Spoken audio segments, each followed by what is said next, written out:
This fall, one of the most legendary comic book runs of all time is getting turned into not one, but a whole trilogy of animated movies. Here to break down what is at stake in Batman Nightfall, producers Rick Morales and Jim Krieg, and the voice of Bane, Michael Mando. What is up? How's it going?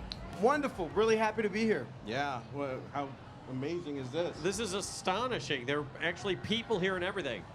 So let's give them a show. So Batman Nightfall, no spoilers, but some stuff happens to Batman there. We get Bane. Bane is one of the most imposing, terrifying villains in that whole canon.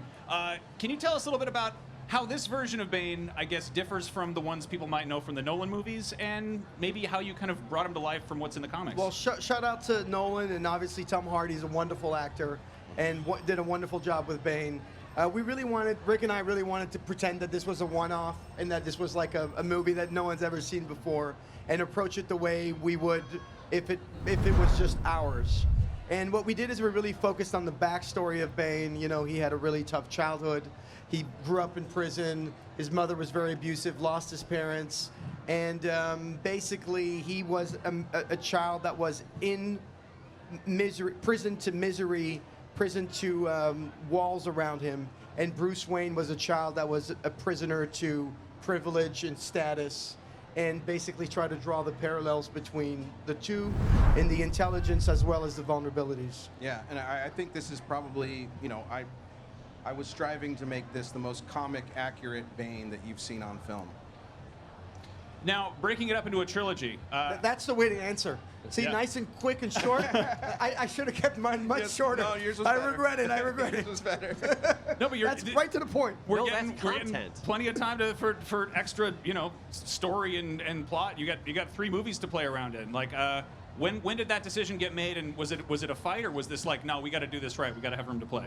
It wasn't a fight. It was more like It was begging. It was just abject begging, and it paid off. And thank goodness, because it's a lot of story to tell. And surprisingly, even with 3 movies, we struggled to pack it all in, because there are a lot of side stories that we could only tip the hat to. It's a huge sprawling storyline that took place over, many years, and different artists and writers, and so trying to distill it down to its essence was one of the challenges. Now, IGN's review of Part 1 is one of the first out the gate. We gave it a 9 out of 10. It is authentically faithful, but there is some stuff that get cut. How do you choose what stays and what doesn't make the cut? It's a crucible. But honestly, there are so many. We were discussing even like the Tim Drake story. We told as much as we could. But there are people who just there was no room for. Yeah, I mean, it was tough. It's like you got to kill some of the babies, right? Like but I think the main part was to try to make something that was, authentic, and it can't be an exact one-to-one of the comics, but we tried our hardest to make it something that you remember reading.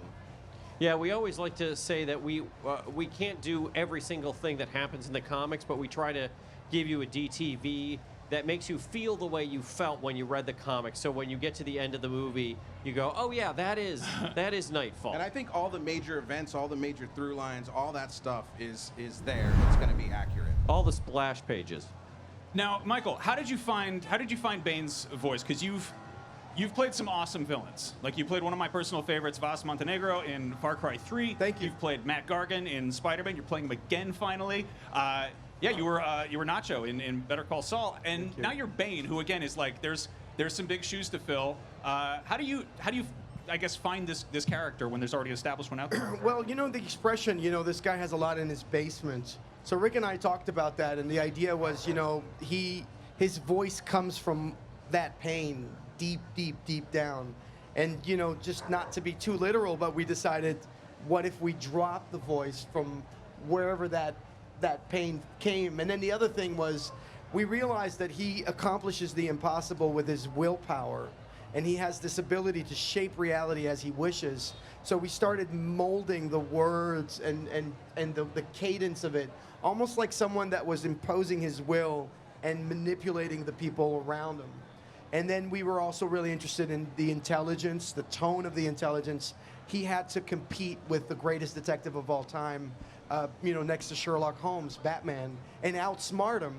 And then finally, I think one of the final ingredients was the vulnerability. Yeah. And then there's a couple of things that we can't discuss as our little secret. Yeah. You Now, have to buy the movie. Yeah. can I get a little sample? Can we get like a? Can I get your version of Bane saying "The fire rises"? The fire rises. All right, I'm into it. I think we could do a little better. Well, do the Batman. Oh, Bat. I can't hear it because I have got the mic. Batman. Let chaos in Gotham reign. That's gnarly. That's yeah. We could do better. It's great, hard. you're It's right. hard to do it, guys. I promise. Yeah. Because I'm hearing my mic and I'm hearing my voice. There's a in the lot mic. going on out here. I could do better. I swear. Now, I have a little goofy game I want to play with you real quick.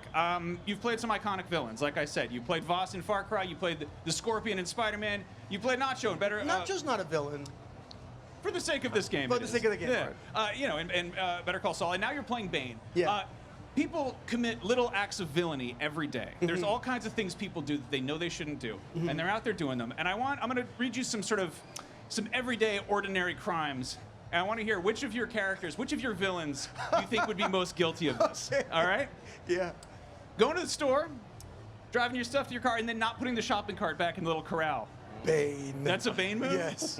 All right. Realizing the milk has gone bad and then putting it back in the fridge anyway. Boss.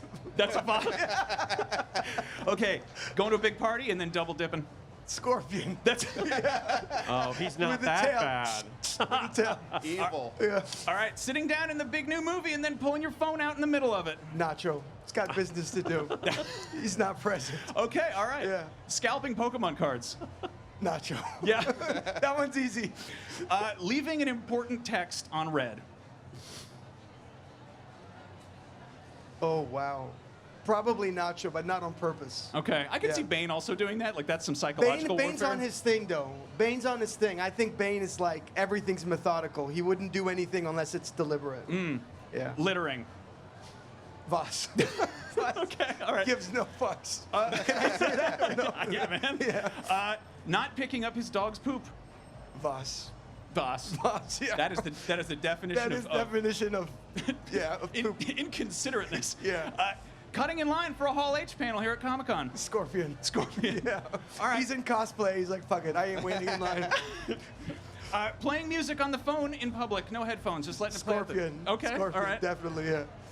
Driving He's real playing slow. probably Rocket Like a Hurricane. Nice. By the Very Scorpions, good. yeah. Driving slow in the fast lane. Bane. Okay.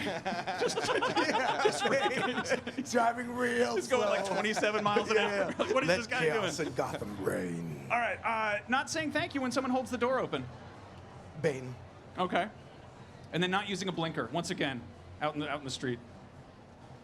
I think all of them. None of them use None of blinkers. these guys use Just blinkers. agents I of don't think chaos. Batman does. None of them use blinkers. Which way are they going to go? We don't Imagine know. all four of them in a car. Oh my I God. want to see that wow. carpool. I wanna want see that. Yeah. Somebody, call up Robot Chicken or something. I'm going to ask you. All four in a car. Who's driving? I feel like Nacho. I feel Nacho's like he would driving. sort of get bullied into it because the rest Who's of them in the are front like seat? Who's in the front seat? I think Bane is. Bane. Yeah, Yeah. as a tall guy, people usually just get out of your way for the Oh, leg right, room right, sake. right, Like I will right. say He's that. pretty It's- big. Bane it never happens. goes to the way back. You Never never goes put to him the in the bay way window. back. All right, I like Where it. does Scorpion put the tail, though? I guess he sort of Scorpion goes over the back and seat. Voss are in the back.